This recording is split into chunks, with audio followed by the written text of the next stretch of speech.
Mayores rodeos, voy a compartirles la presentación de hoy.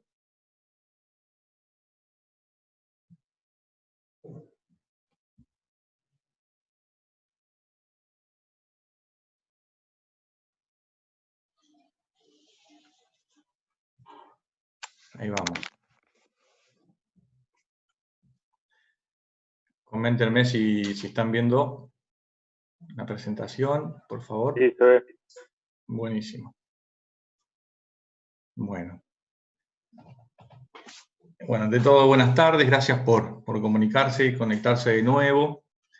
Voy a poner a grabar esta vez un poquito más. Desde el comienzo, la vez pasada nos perdimos la primera parte. Ahí estamos. Bueno, la clase de hoy, chicos, tiene que ver con un tema nuevo relacionado con los componentes básicos y necesarios para que las máquinas puedan funcionar. La vez pasada vimos transmisiones por correas como una primera solución para resolver transmisiones de potencia. Y veíamos que las correas funcionaban rotando y convirtiendo movimientos de cierta velocidad en movimientos de rotación de velocidades diferentes. En general, se usan las correas para reducir velocidades, ¿no? Y de algún modo dejamos entrever que las poleas estaban soportadas por árboles o unas estructuras, unas vigas, que en el contexto de la materia nosotros conocemos como árboles transmisores de potencia, que solidariamente con cada polea giran, ¿no? Y bueno, todo el conjunto rota. Ante esa situación se hace necesario que ese conjunto de piezas interactúe con una parte de la máquina que probablemente esté fija, ¿no? Y tiene que girar libremente.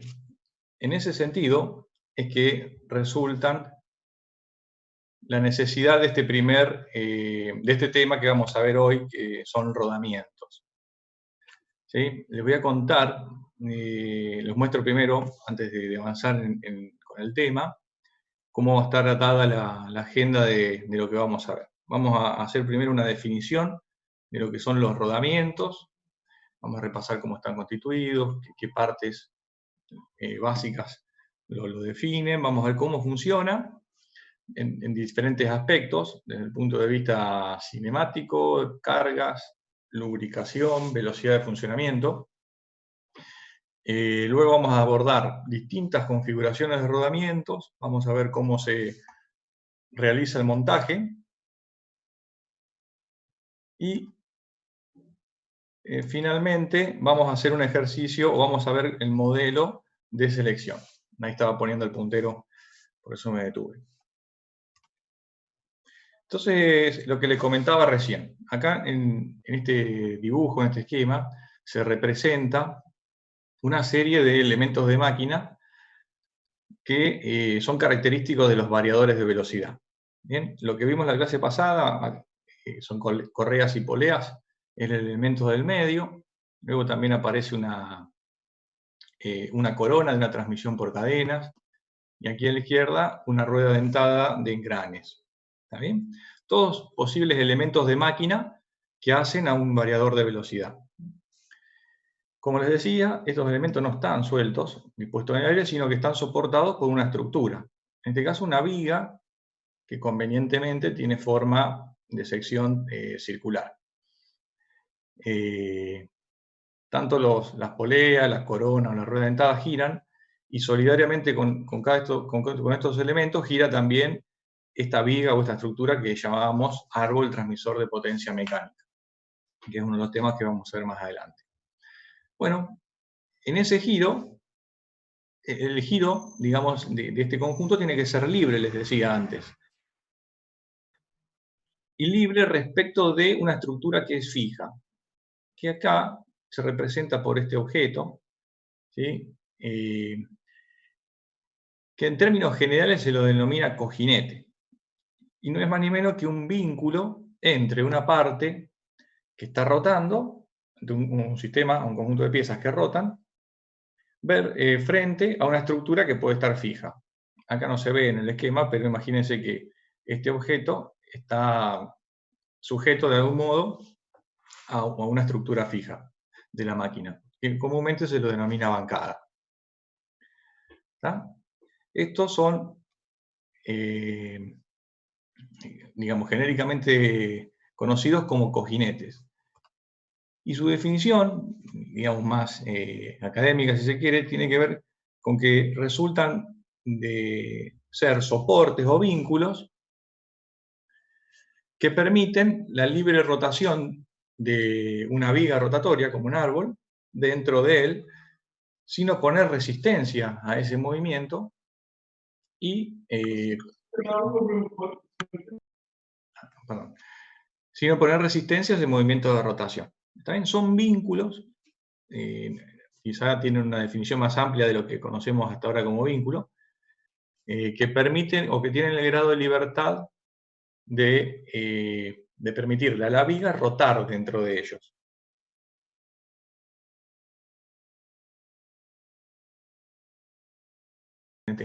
Ahí está, estoy emitiendo. Muy bien. Puntualmente, ahí está. Los cojinetes de rodadura o rodamientos, que son el tema que vamos a ver hoy, resuelven esta necesidad de permitir que un árbol gire respecto de ellos en forma libre, haciendo uso de lo que llamamos elementos rodantes. Imagínense que entre la punta del eje o del árbol que quiere girar y la estructura fija que hace a la bancada de la máquina, se interponen elementos que pueden ser de forma esférica, cilíndrica alargada, de tal manera que cuando el árbol gira, estos elementos adquieren cierto movimiento de rotación y le permiten girar al árbol libremente, básicamente sin tener rozamientos o fricciones. Imagínense que una estructura se quiere desplazar respecto de otra, por las fuerzas de acción y reacción, generan fuerzas de rozamiento. Bueno, interponiendo estos elementos rodantes, se logra o se pretende conseguir que el árbol gire libremente sin manifestar fricciones. Por eso se lo llama también, acá a la derecha se ve, cojinetes antifricción. Esto es de una definición muy conceptual y amplia. Existen otro tipo de cojinetes que por su definición se los denomina de deslizamiento. Y aquí la solución de permitir que un árbol gire libremente respecto de la bancada se resuelve interponiendo entre las dos piezas o las dos partes un lubricante en general. Y se los conoce como cojinetes de deslizamiento. Acá a la derecha se ve, supóngase, el agujero, el orificio donde se va a alojar la punta del árbol. El árbol va a girar y la idea es que gire sin tener fricción excesiva. Esta solución de cojinetes de deslizamiento resuelve esta necesidad interponiendo entre ambas superficies un lubricante. Esta configuración de cojinete o de vínculo lo vamos a ver en un capítulo aparte más adelante en el curso. Simplemente en este momento lo traemos en la presentación para entender que tenemos dos posibles soluciones para permitir que un árbol gire respecto de una estructura fija. A través de cojinetes de rodadura o cojinetes de deslizamiento como este que acabamos de nombrar. ¿Sí? Acá hay algunas ideas complementarias. Se los conoce también como cojinete de fricción, buje y la designación acá en inglés. ¿Está bien? hay cojinetes que no son de deslizamiento y son de rozamiento seco. También va a tener una mención llegado el momento de ver cojinetes de deslizamiento. Ahora bien, vamos a retomar el tema de hoy. Los rodamientos o cojinetes de rodadura, dijimos, permiten la libre rotación del árbol respecto a una estructura fija, interponiendo elementos rodantes. Pero bueno, esos elementos rodantes no están solos entre la punta del árbol o la punta del eje y el alojamiento previsto para apoyar la punta del eje, ¿no? Sino que está acompañado por una serie de partes accesorias que le dan funcionalidad al elemento de máquina. Acá, arriba a la derecha, a izquierda, perdón, se puede ver un rodamiento en el cual se le aplicó un corte que deja ver los elementos rodantes esféricos. Habíamos visto antes que los elementos rodantes podían ser esféricos, tener forma de rodillo, aguja, y hay otros que vamos a repasar más adelante en la presentación. Acá hay una imagen con un despiece de las partes que conforman un rodamiento. El más importante, desde el punto de vista conceptual sobre el cual se elaboran los rodamientos, son los elementos rodantes, es fundamental. Sin elementos rodantes no existe la solución. Luego, se le adosan a este elemento de máquina dos componentes más que le dan funcionalidad al elemento.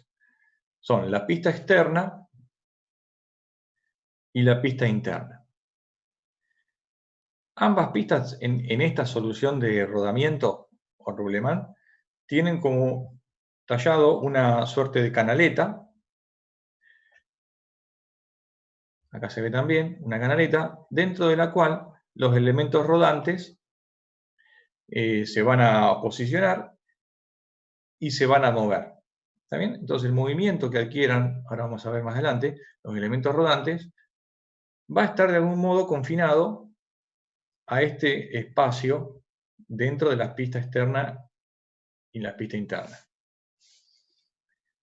Aparece un elemento más, se denomina jaula, cuya función es mantener los elementos rodantes uniformemente distribuidos a lo largo de todo el perímetro del rodamiento. Como vemos, el rodamiento tiene forma cilíndrica en su cara transversal. Todo lo cilíndrico es particularmente adecuado para movimientos de rotación. El árbol, como vimos antes, tiene forma cilíndrica, el espacio donde alojar el árbol tiene forma cilíndrica. ¿Está? El agujero que se ve acá es el lugar donde viene a alojarse la punta del eje, ¿no? Y aparece un quinto elemento que se llama sello o retención, que no está en todos los rodamientos, que pretende ser como una barrera para evitar que entren partículas de suciedad, digamos, que contaminen la lubricación que va a tener todo este conjunto de piezas. Algo que hay que decir, que en mecánica, elementos de máquina, todas las soluciones de partes en movimiento requieren de la aplicación de lubricantes.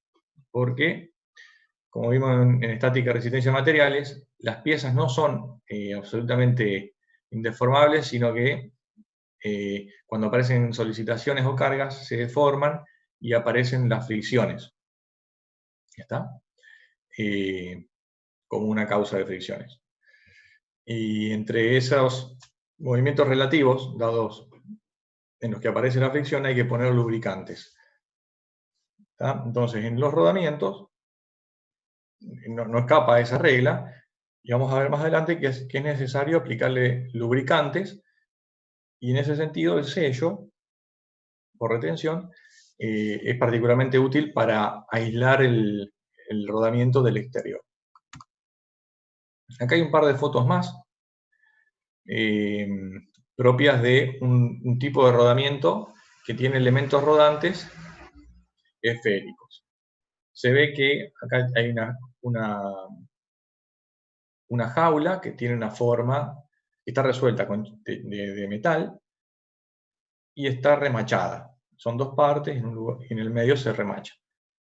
Acá es una jaula resuelta por el mecanizado de un tubo, probablemente, con un alojamiento, un agujero donde se dispone la bolita o la esfera.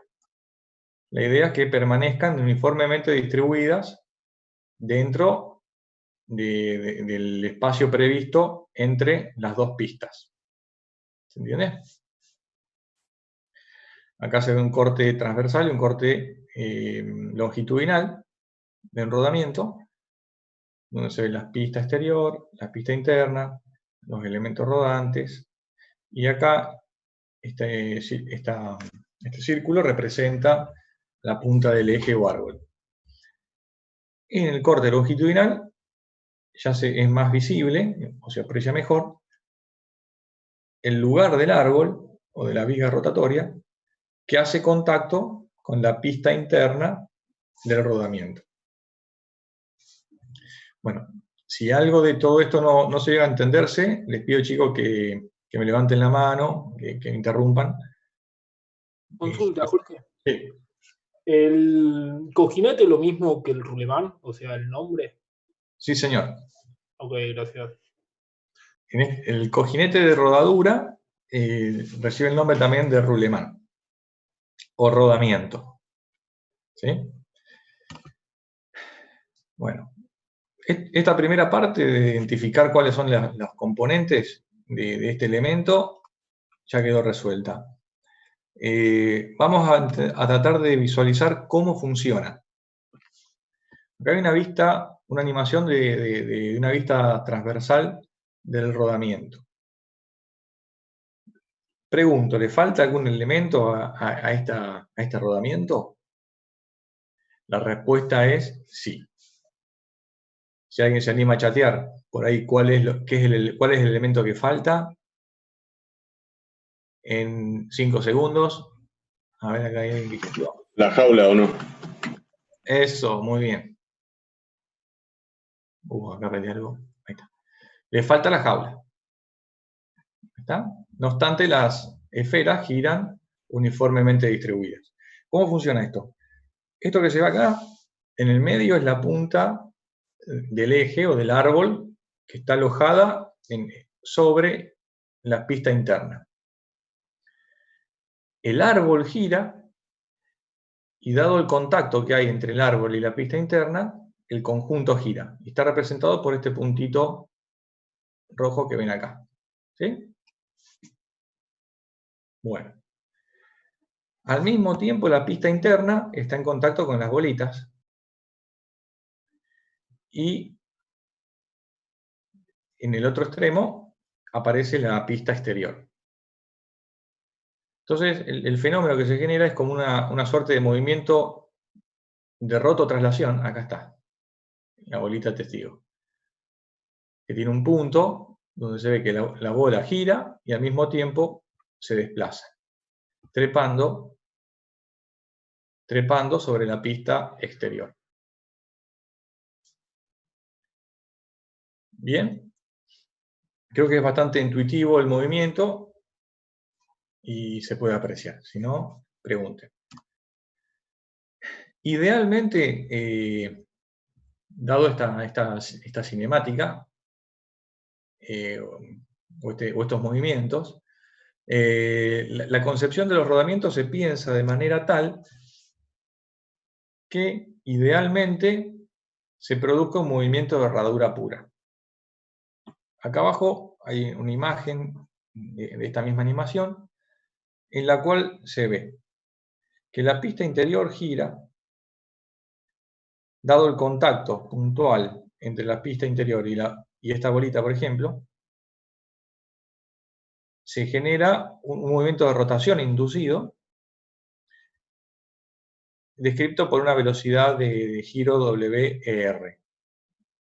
velocidad angular del elemento rodante, y WPI es la velocidad angular de la pista interior.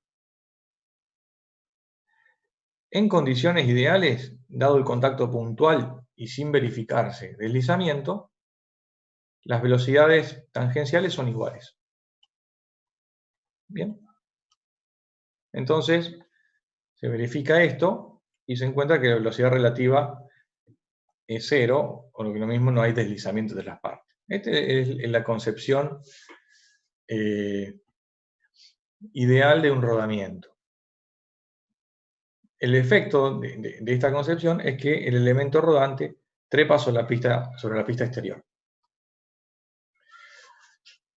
Acá volvemos a conceptualizar el funcionamiento del rodamiento dentro de un sistema, ¿no? Acá una de las fuerzas que ya conocemos es los tiros de las correas que ejercen el esfuerzo QX y QY, por ejemplo. Análogamente, se generan esfuerzos en la rueda dentada, en la corona. Todo eso deriva en que en los vínculos aparecen reacciones de vínculo. ¿Sí? Esa reacción de vínculo podrá tener, digamos, una componente transversal al eje longitudinal, que le llamamos radial, y eventualmente una fuerza en dirección del eje longitudinal, y lo llamamos fuerza axial. Entonces, este vector va a tener dos partes, está representado acá, como una fuerza radial, reacción de vínculo radial, y aparece una fuerza axial también. Entonces, los rodamientos tienen que tener esta capacidad de soportar las reacciones de vínculo que se generan cuando aparece transmisión de potencia. Bien. Ahora bien, esta fuerza representada por un vector, en la realidad, se ve distribuida a lo largo de los n contactos entre las pistas y los n elementos rodantes. Conceptualmente, puede pensarse que la fuerza en la dirección de del vector fuerza, perdón, discúlpeme, que la carga distribuida justo en la línea de acción de la fuerza tiene un valor máximo y luego disminuye en la medida que nos alejamos de la recta de acción de la fuerza radial. ¿Eh? Ahora bien, sigan la bolita del punto, ¿no? En ese punto tiene fuerza máxima. Disminuye hasta que llega a 0. 0, 0, empieza a crecer, llega a un máximo y vuelve a disminuir. Cada elemento rodante entonces está solicitado en forma variable en el tiempo. ¿Sí? Y todo el efecto de la distribución de cargas se reduce al contacto puntual que existe entre la pista y el elemento rodante.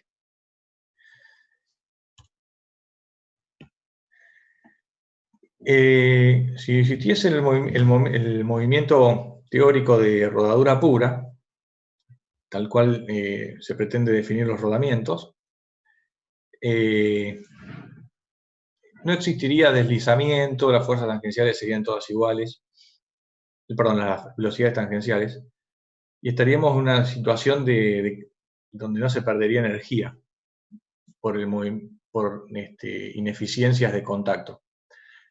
Pero la realidad es que cuando aparece la fuerza que comprime a la bolita, termina generando una deformación. Y el contacto puntual, teórico, característico de la rodadura pura, se transforma en otra cosa, que es un contacto puntual, pero con una huella de deformación en torno al punto. Ahora vamos a verlo. Eso genera una deformación y al mismo tiempo una excentricidad. Esto es de muy baja magnitud, ¿no? Pero es para entender que el movimiento de herradura pura, cuando aparecen las cargas, no es el teórico, sino que aparece una deformación y el contacto puntual ya no es teóricamente puntual, sino que se da dentro, en un área producto de la deformación, a causa de la fuerza W en este caso, representada acá. Bien. Esta fuerza aparece, cuando está arriba desaparece, vean acá, se separa, ¿no? Elemento rodante. Máximo, mínimo, pasando por niveles intermedios de carga. Esta descripción del tipo de solicitaciones se lo conoce como solicitaciones variables en el tiempo, con cargas aplicadas en el entorno del punto de contacto. Esto tiene que ver con un tipo de solicitaciones que encaja con solicitaciones que nosotros vimos o les presentamos muy rápidamente la primera clase, que son las tensiones de contacto o tensiones de Hertz. Vale la pena que hagamos una recapitulación muy rápida de qué características tienen estas tensiones. ¿Sí? Las tensiones de Hertz básicamente son aquellas que se verifican en el entorno del punto de aplicación de la carga, ¿no? Y tienen una determinada forma de distribución y demás, que vamos a ver, que aparece, sí y solo sí, los elementos que están en contacto no experimentan deslizamiento entre sí y el contacto se inicia en un punto teórico y termina verificándose en una sección o en un área que llamamos huella. ¿Está? Entonces, acá lo que vemos es un elemento rodante que tiene forma esférica, aquí cilíndrica, y el contacto puntual termina derivando en una huella de tipo elíptica. Acá el contacto en un cilindro es una línea, y luego cuando aparecen las cargas se transforma en esta forma que vemos acá abajo, una suerte de rectángulo. ¿Ah?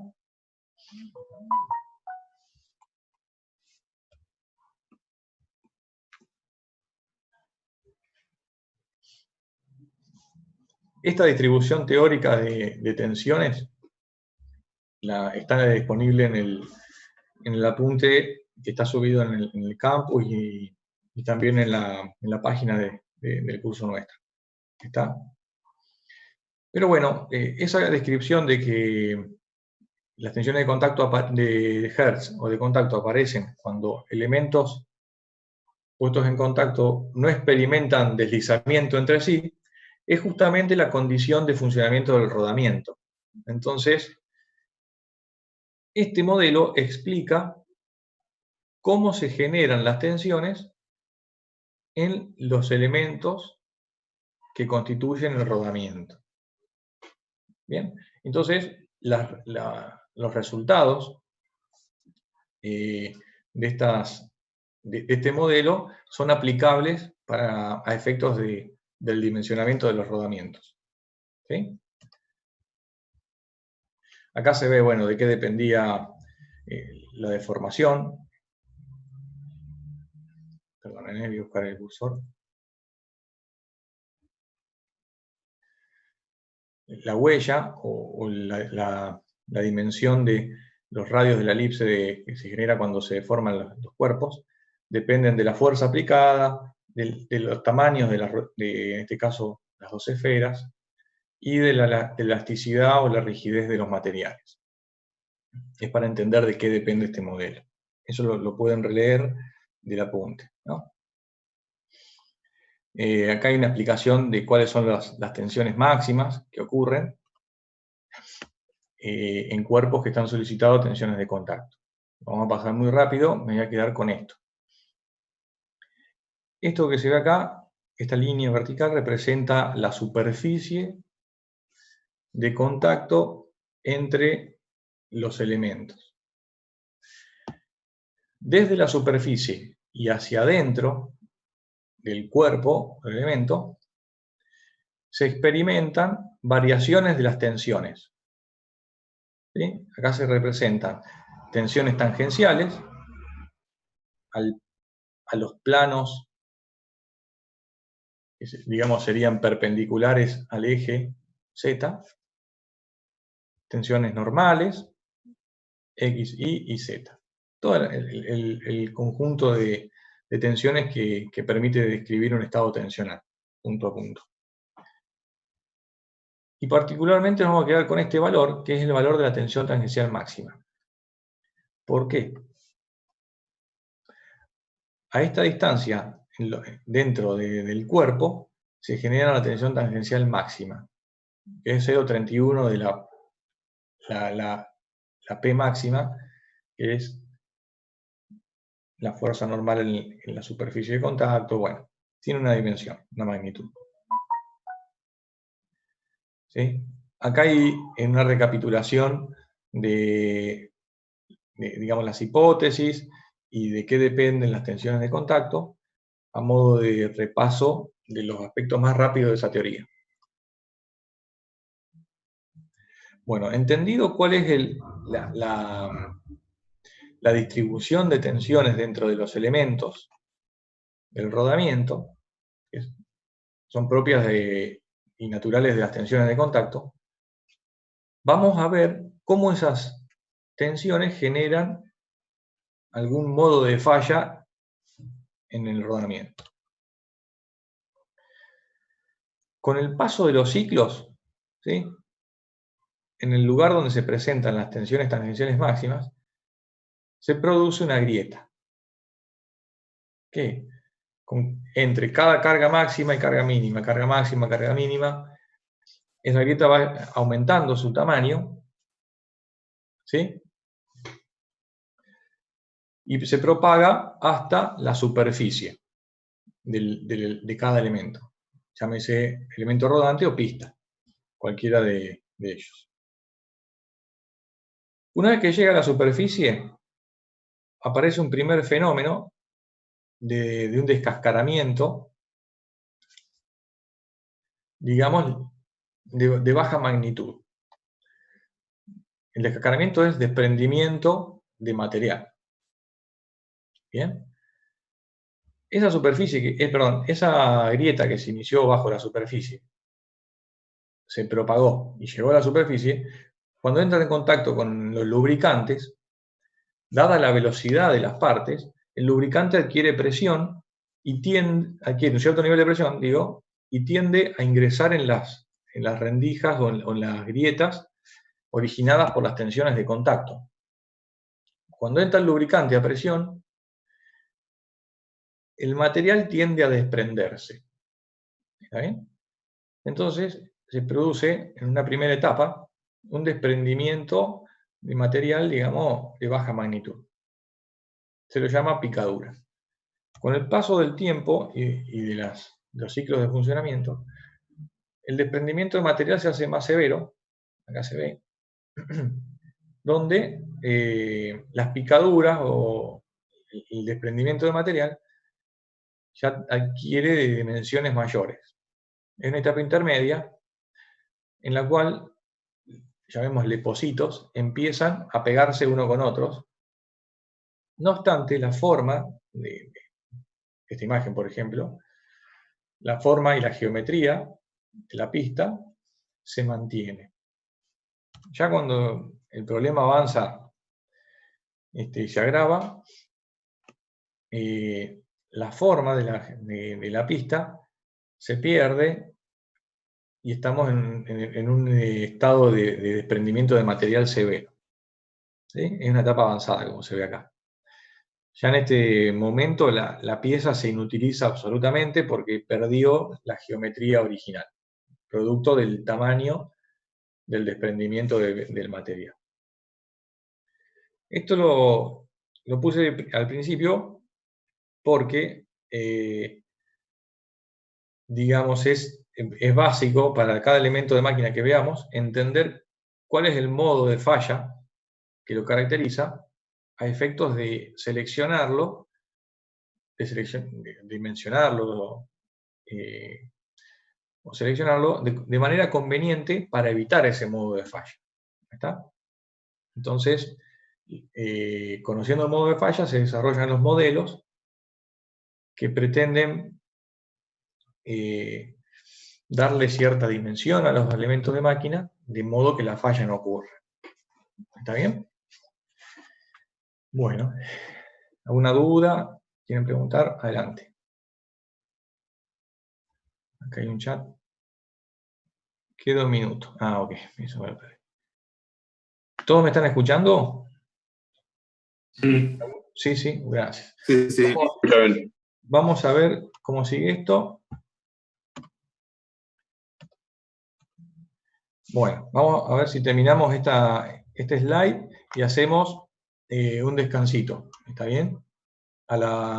Sí, 1 o 2 slides más y hacemos como la vez pasada, donde hacemos un descanso de unos 10 minutos, así no nos cansamos de escucharme. El modo de falla, entonces, característico de los rodamientos es la fatiga superficial. Eso me interesa que nos quede claro, ¿sí? Cómo es, qué etapas tiene y debido a qué tipo de tensiones resulta. ¿Sí? Tensiones de contacto derivan en desprendimientos de material. Acá los rodamientos no se rompen, no se parten las piezas. Para llegar a esa instancia tiene que estar absolutamente dañada toda la pista. No tuvo que haber mantenimiento. Es decir, el modo de falla característicos de desprendimiento de material y cuando de alguna